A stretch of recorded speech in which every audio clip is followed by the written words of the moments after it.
देखिए, हम लोग लगभग 2015 से हैं। जी। नीतीश बाबू की सरकार थी और समर्थन से लालू जी की सरकार चल रही थी। उस समय ही नीतीश सरकार ने एक काला कानून लाया। काला कानून कहने का मतलब है कि जो अपेक्षाकृत संपन्न जातियां थी, जथा, तेली, चौरसिया और दांगे, इन 3 जातियों को बिना कोई वैज्ञानिक सर्वे किए हुए मूल अति पिछड़ा में मिला दिया गया।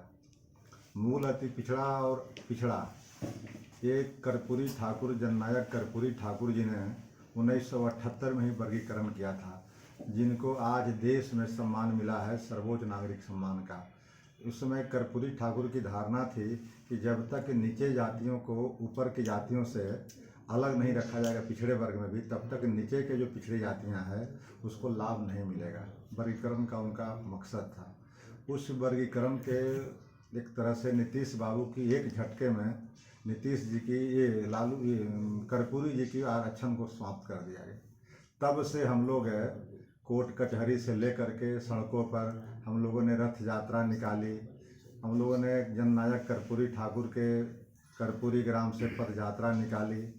उसके बाद भी बात नहीं बनी तो हम लोग अति पिछड़ा आरक्षण बचाओ सम्मेलन मिजर स्कूल मैदान में किया। बिहार के कोने कोने से हजारों की संख्या में लोग आए। उससे भी बात नहीं बनी तो हम लोगों ने व्यक्तिगत तौर पर नीतीश कुमार से मिल कर के भी इस बात को रखा। और जब जब मिले नीतीश कुमार से, लगभग 2 या 3 बार हम लोगों ने मिला उनसे व्यक्तिगत तौर पर। हर मुलाकात में नीतीश कुमार जी ने कहा कि हमसे गलती हो गई है। तो हम लोगों ने कहा कि गलती हो गई है तो हम डाटा लेकर के जब कहीं आप बैठते हैं आप इसको करेक्शन कर लिया जाए।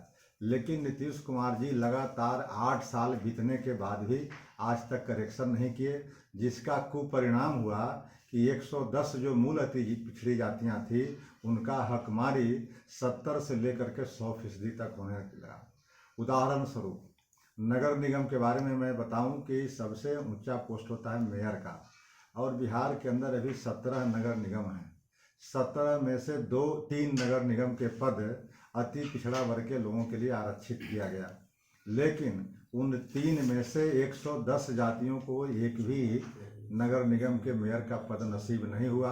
उल्टे जो 3 जातियां आई थी 2015 में, उनको तीनों का तीनों सीट मिल गया। दूसरी तरफ जिला परिषद अध्यक्ष की बात करें, बिहार के अंदर 38 जिले हैं।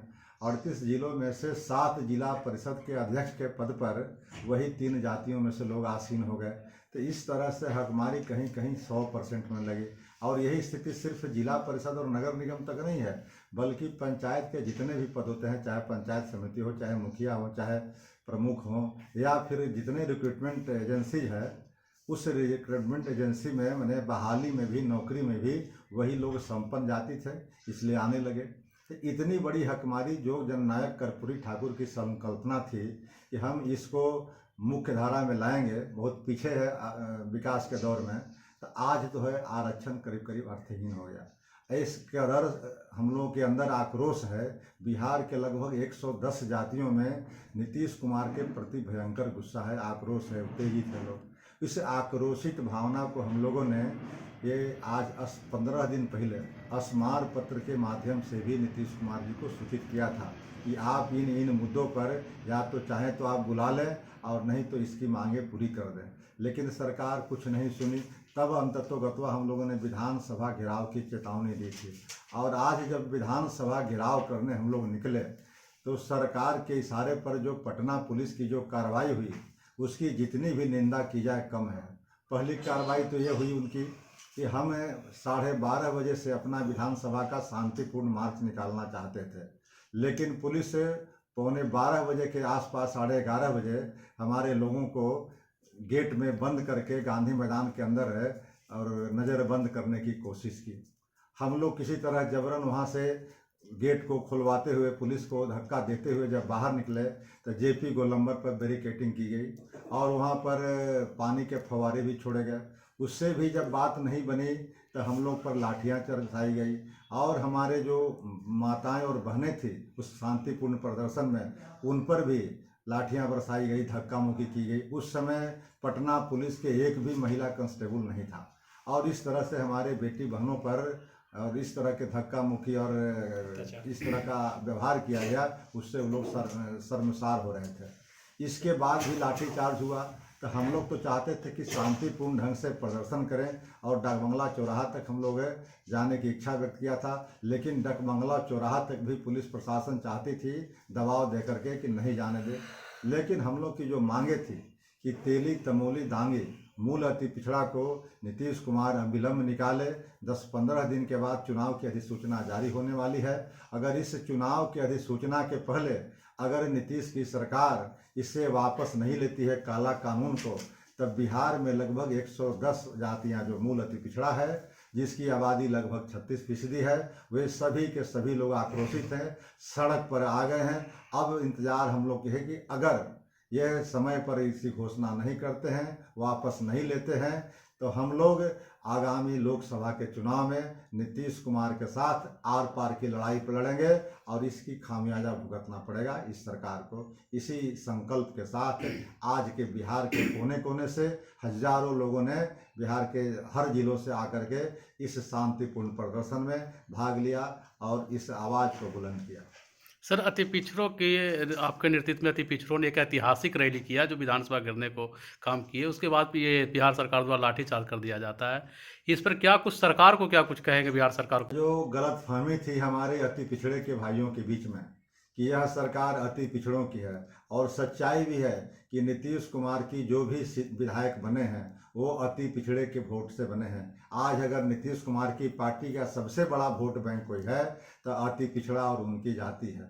लेकिन आज लाखों और करोड़ों अति पिछड़े के लोगों को समझ में आ गया कि नीतीश कुमार किस तरह से घड़ियाली आंसू बहा करके हम लोग को सब्जबाग दिखा रहे हैं और हमारे हकमारी ही नहीं, हम पर लाठियां भी बरसा रहे हैं। आज हम लोग का कसूर क्या था? हम लोग शांतिपूर्ण प्रदर्शन करने के लिए निकले थे और लगातार 8 वर्षों से इसका हम लोग सरकार को सूचित कर रहे हैं विभिन्न अवसरों पर, धरना के माध्यम से, आंदोलन के माध्यम से, पदयात्रा के माध्यम से, लेकिन सरकार पर जू नहीं रेंग रही है। उल्टे सरकार अति पिछड़ों के शांतिपूर्ण प्रदर्शनकारियों पर लाठीचार्ज करवाती है, हमारे माताएं और बहनों पर लाठीचार्ज करवाती है। इसका तो कम से कम सरकार को हिसाब किताब अति पिछड़ा वर्ग के लोग आगामी चुनाव में अवश्य लेंगे। कुछ लोग घायल भी हुए हैं क्या इस लाठीचार्ज में, भागदौड़ में? बिल्कुल घायल हुए, चोटें आई है, किसी के कान के पर फूटा है। लेकिन इसका बदला और इसका साक्षात उदाहरण हमारे आज लाखों हजारों प्रदर्शनकारी बने, और वह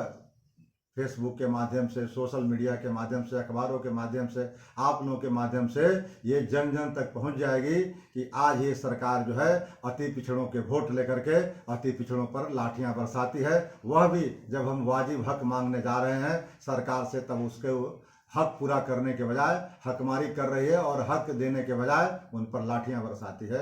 इसलिए ऐसे निकम्मी सरकार को बदलने की जरूरत है। अब आगे रणनीति क्या होगी सर आप लोग की? अब आगे की रणनीति तो अगर सरकारें मांगे नहीं मानती है हम लोग की, तो हम लोग इससे भी तीव्र आंदोलन करेंगे। अब तो सड़क पर हम लोग आ ही गए हैं, लेकिन सड़क से आगे बढ़ करके भी, यानी इस आंदोलन, इस मांग को पूरा करने के लिए हम लोग को जिस हद तक आंदोलन करना पड़ेगा उस हद तक आंदोलन को ले जाएंगे। लेकिन अपने मांगे हम लोग मंगवा करके दम छोड़ेंगे, दम पर बैठेंगे।